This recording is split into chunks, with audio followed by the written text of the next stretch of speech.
Welcome to Watch Symposium. I'm Austin. Alright, so 24 hours later, and I thought I would get out the Seiko 5. It's still running and enjoy that red Sunday. So I'm going to put on the Explorer 2 again today, and probably set this Seiko 5 aside and it'll run down. But the weekends are kind of nice. That blue Saturday, the red Sunday.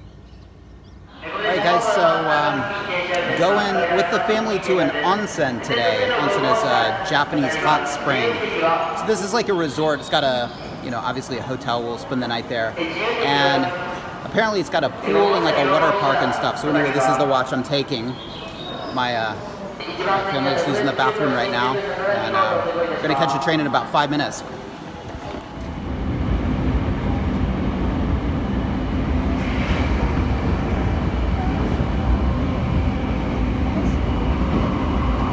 Rice fields.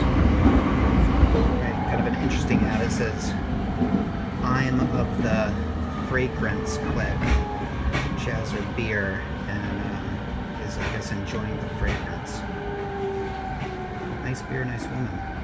All right, so we arrived at Kisarazu's city in Chiba, and there's a bus to the onsen. I'll just pan around as I talk, and you guys can see some footage of Kisarazu city. Not much here, which makes sense. It's probably a good place for, an onsen, a place that uses lots of space. All right, so why the Explorer 2 when there's a pool, when there's a water park? Really no reason, because the Explorer 2 can handle it. Sometimes people, I've noticed, will look for excuses to break out the sub. It's a rainy day, I need the sub. The Datejust won't do it. Well, and of course, Datejust is fine. A Datejust would be fine for this pool as well. Look, whatever inspires you to change watches is fine. And if a wet environment inspires you to put on that sub, then go for it. But this was wound and ready, and that's really the reason behind it. So, before I get on this bus, let's talk about a question that was posed to me. Used polished pieces or new and unpolished? Essentially the question is new or pre-owned? And I've gotten all of my watches pre-owned. And the reason is because that was the only route to go. I couldn't get those pieces new. I like vintage pieces, so that's really the only thing I could do is go pre-owned. But what would I have done if they were still selling, say, the 16710 at Rolex? Well, you guys know how I feel about unpolished pieces, so that would be one reason to go that route. And so, yeah, I probably would have gone new.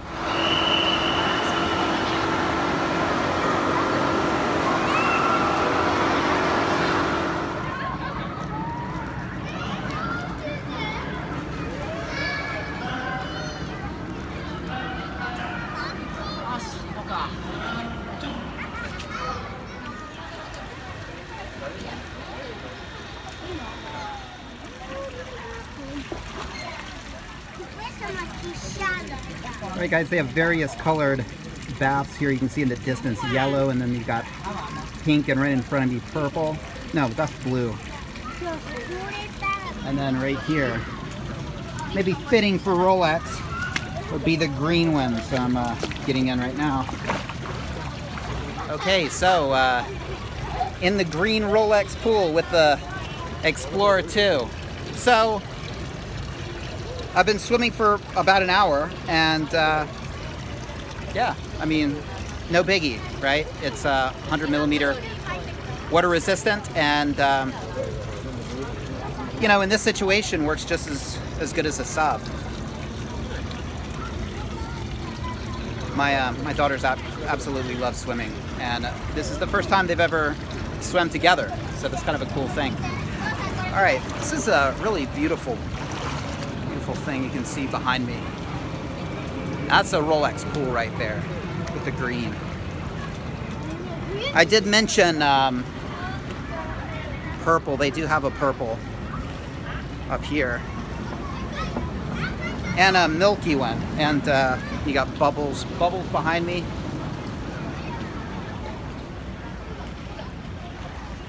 Right here behind me you got purple.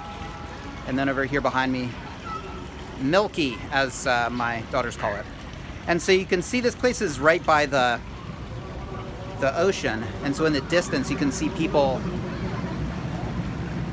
I think they're digging for clams, actually, is what they're doing. I'll give you guys a look.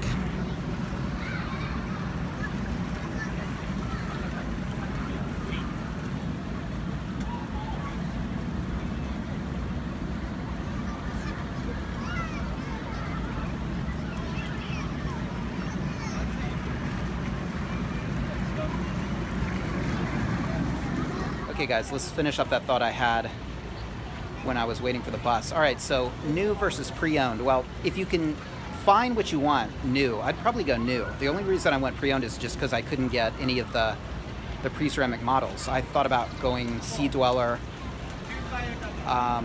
but it was just a little too thick. I could have gotten that new, and I think at the time I was looking it was pre-ceramic. So yeah, I had to go pre-owned. But here's the thing. With the prices, what there are these days, and if you're like me, you like to have a service, to have everything checked out through Rolex, that's going to tack on another $1,000. You really don't save that much money, in my opinion. You did. 5 years ago, you would have saved money, but these days you really don't. And when you buy new, you're going to get a unpolished piece, and you can really make that decision if you want to polish it or not. If you go pre-owned, like I said, I always like to have things checked out, and that tacks on another close to $1,000, and you might not be able to find easily a non-polished piece. Anyway, I'm going to talk a little bit more about that, but I just wanted to finish that thought.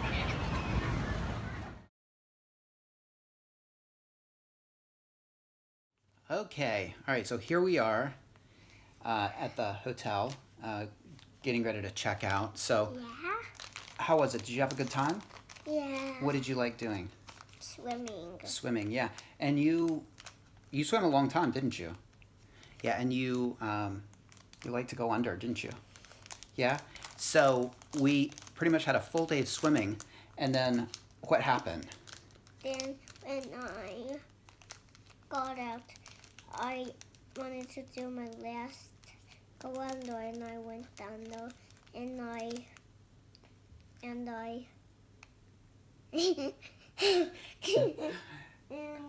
well, I'm glad we can laugh about it now. I was pretty worried, but you hit your chin on the side of the pool. Yeah. Yeah. So blood was there. There was. So we had finished swimming, and I got out of the pool. She got out of the pool. Mm-hmm. I said, "Let me find out when the pool closes," because I wanted to go again later. And I asked the lifeguard. I turned around, and Sarah said to me, "I hit my chin." And I looked, and there was nothing there. And then I looked at her finger, and it was like there was blood on her finger. It was weird. It was like when I looked, there was nothing there, but then I noticed blood on her finger, and I looked again, and it was I want to say a 1.5 centimeter gash. And it turns out she decided to take one last jump, jumping backwards, you know, turning around with her back towards the pool, and she didn't push off far enough. She must not have pushed off at all, and whacked her chin. And so after that, they called the ambulance, didn't they? And so tell us about that. What was that like, the ambulance? What did you think about riding in an ambulance?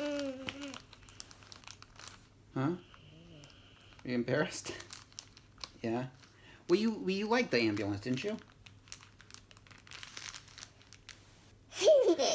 Well, look, I'm not trying to embarrass you, okay? But at least there were some good things, right? We rode in an ambulance, and you heard the siren, and what did that siren say? Get out of the way. Is that what it said to the other cars?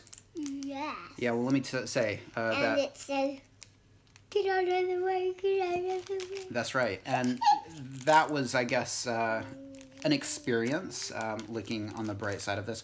We went to an emergency room, and you got 2 stitches, right? So I'm going to pan down. I don't know if you guys can see. On her chin, you got stitches there, 2 stitches. And you were really brave, weren't you? I cried with the shock. Yeah, when they were putting in the antiseptic. Yeah, to make it so it didn't hurt when they give you the stitches. That's when you got that shot, you cried a little bit, but immediately you stopped. And when you got the stitches, you were okay, right? Yeah. It hurt a little bit, but I didn't cry. Yeah, and so now you have stitches, and yeah. Well, Doesn't hurt anymore. Well, I'm just glad it was not worse, right? And you learned about what it means to clear the side of a pool, right? Anyway, experiences, right? Yeah, I mean, things could have been worse. So I'm thankful for that. Anyway, just wanted to sort of make a little video of that, and I'm so glad you're okay. I love you. I love you together. All right, so anyway. All right, guys, so this is the lobby. We're just getting ready to check out. And all right, so final thoughts about what I was talking about yesterday, new versus pre-owned. And I'll just say that I wanted to bring up Archie, because Archie's a real fan of pre-owned pieces. But he's a little bit different than I am, in the sense that he's not as choosy as I am. In fact, he says that beggars can't be choosers. And so what I think that means is he's much more okay with pieces that have been polished, have third-party services. In fact, he had his gold sub polished by a third party. So he's a little bit of a different kind of collector, and I think it comes from him flipping. I think when he buys a piece, he knows he's going to flip it, and so if it looks good, that's good enough. For me, if it looks good, that's good, but I kind of want to know it's good. My Explorer 2, I mean, it looked great, but I could tell that the polish just wasn't quite Rolex quality, and that sort of bothered me. So I think we come at it from like sort of 2 different perspectives. He knows that a watch is gonna, come in and go out the door, and so if it looks good, good enough. Third-party discount services, discount polishes, that's fine. But I don't flip pieces. When I buy a piece, I really buy it with the intent of pretty much keeping it for life. And in that sense, I